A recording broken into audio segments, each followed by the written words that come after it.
Everyone, welcome back to my channel Learn with Garima Saini. So in this video we'll discuss about the exercises of chapter 9 soil class 7th.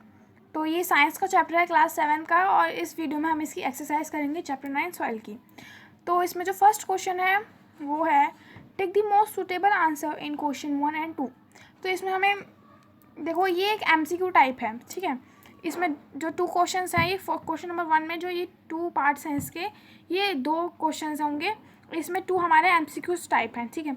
तो पहले हम देखते हैं, first है हमारा in addition to the rock particles the soil contains. तो जो rock particles होते हैं सॉइल के, वो क्या कंटेन करते हैं? So the correct answer is minerals, organic matter, air and water. तो वो मिनरल्स, ऑर्गेनिक मैटर, एयर और वाटर अपने अंदर कंटेन करते हैं, ठीक है। Now next is the water holding capacity is the highest in जो, तो ये MCQs क्वेश्चन में भी था लेकिन मैंने कुछ ऐसे ही घुमा फिरा के दिया था। तो इसमें था the water holding capacity is the highest इन, तो जो वाटर होल्डिंग कैपेसिटी है वो किस में सबसे ज़्यादा हाईएस्ट होती है, किस में सबसे ज़्यादा होती है, कौन से सॉइल में? So options are sandy soil, clayey soil, loamy soil, mixture of sand and loam. So the correct answer is clayey soil. Clay soil में सबसे ज़्यादा वाटर होल्डिंग कैपेसिटी होती है, वो सबसे ज़्यादा वाटर होल्ड कर लेता है अपने अंदर। Okay, now next is match the items in column 1 with those in column 2। तो ये मैचअप्स हैं, मैंने इनको मैचअप्स की तरह नहीं बनाया, मैंने यहाँ पे सिर्फ ऑप्शन कॉलम ए लिखा है मैंने बस। कॉलम 1 में जितने भी जो भी नेम्स थे वो मैंने लिख दिए हैं, जैसे कि ये होम फॉर लिविंग ऑर्गेनिम्स। तो और इनके सामने इनके आंसर्स हैं, जैसे कि ये होम फॉर लिविंग ऑर्गेनिम्स का करेक्ट आंसर है ऑल काइंड्स ऑफ सॉइल, ठीक है। उसके बाद सेकंड है upper layer of the soil. तो अपर लेयर क्या होती है सॉइल की, जो वो डार्क होती है कलर में, ठीक है। उसके बाद Sandy soil large particles, sandy soil के लार्ज पार्टिकल्स होते हैं। तो मैंने इनके सामने इनके आंसर्स लिख रखे हैं, ठीक है। और उसके बाद फोर्थ है middle layer of the soil. Middle layer of the soil में लेसर अमाउंट ऑफ ह्यूमस, जो भी उससे सूट करता हो आप उसमें मैच कर सकते हैं उससे, ठीक है। तो इसमें लेसर अमाउंट ऑफ ह्यूमस होता है, ह्यूमस बहुत कम होता है मिडल लेयर में, जो बी हॉरिजॉन होती है। उसके बाद है clayey soil small particles and packed tight. वो क्ले सॉइल जो होती है उसके स्मॉल पार्टिकल्स होते हैं और वो बहुत टाइटली पैक्ड होती है। नाउ नेक्स्ट हमारे जो क्वेश्चन आंसर्स हैं वो हैं, so the question is explain how soil is form. तो सॉइल कैसे फॉर्म होती है? So the answer is soil is formed by the breaking down of rocks by the action of wind, water and climate. This process is called weathering. So soil क्या है, soil किससे form होती है? एक तो जब रॉक टूटती है, ठीक है, किसकी वजह से टूटती है? विंड, वाटर और क्लाइमेट की वजह से, ठीक है। इन 3 चीज़ों की वजह से वो टूटती है और फिर वो सॉइल में फॉर्म होती है। इसका भी बहुत लंबा प्रोसेस होता है, एकदम ही नहीं कि रॉक टूटी और वो बन गया सॉइल। और इस प्रोसेस को हम वेदरिंग कहते हैं, ठीक है। So now next question is how is clayey soil useful for crops. तो क्लेई सॉइल जो है वो क्रॉप्स के लिए कैसे यूज़फुल है? So the answer is it has good water holding capacity. उसके बाद वाटर होल्डिंग कैपेसिटी बहुत अच्छी होती है। इट कंटेन्स ऑर्गेनिक मैटर, वो अपने अंदर ऑर्गेनिक मैटर कंटेन करता है। Okay, now next question is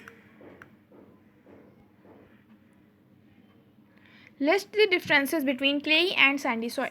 तो हमें इसमें डिफरेंस बताना है क्लेई सॉइल और सैंडी सॉइल के बीच में। तो पहले हम क्लेई सॉइल देख लेते हैं, मैंने पॉइंट्स में लिखे हैं आंसर।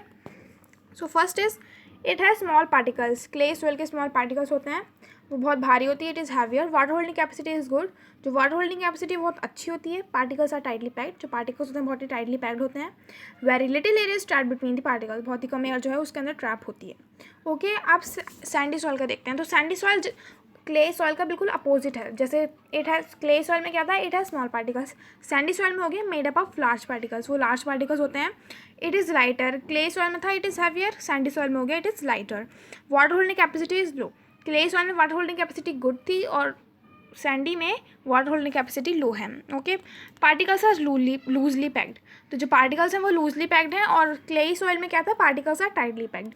अब है next more air is trapped between the particles, ज़्यादा एयर ट्रैप होती है पार्टिकल्स में, ठीक है।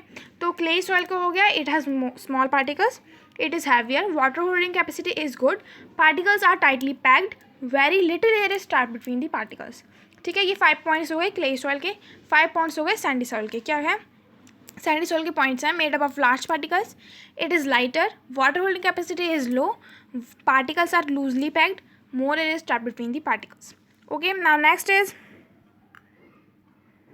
सो next is explain how soil pollution and soil erosion could be prevented. तो हमें सॉइल पोल्यूशन कैसे प्रिवेंट हो सकता है और सॉइल इरोशन, तो इसके बारे में हमें बताना है। तो मैंने इनका भी आंसर पॉइंट में लिखा है, क्योंकि पॉइंट में आंसर बहुत ईजिली हमें लर्न हो जाते हैं, पैराग्राफ में वो मतलब घिचपिच हो जाती है जब हम लिखते हैं। तो सो the answer is prevention of soil pollution. तो हम पहले सॉइल पोल्यूशन का प्रिवेंशन देखेंगे। तो पहला पॉइंट है reduce the use of plastic. हमें प्लास्टिक का रिड्यूस करना चाहिए।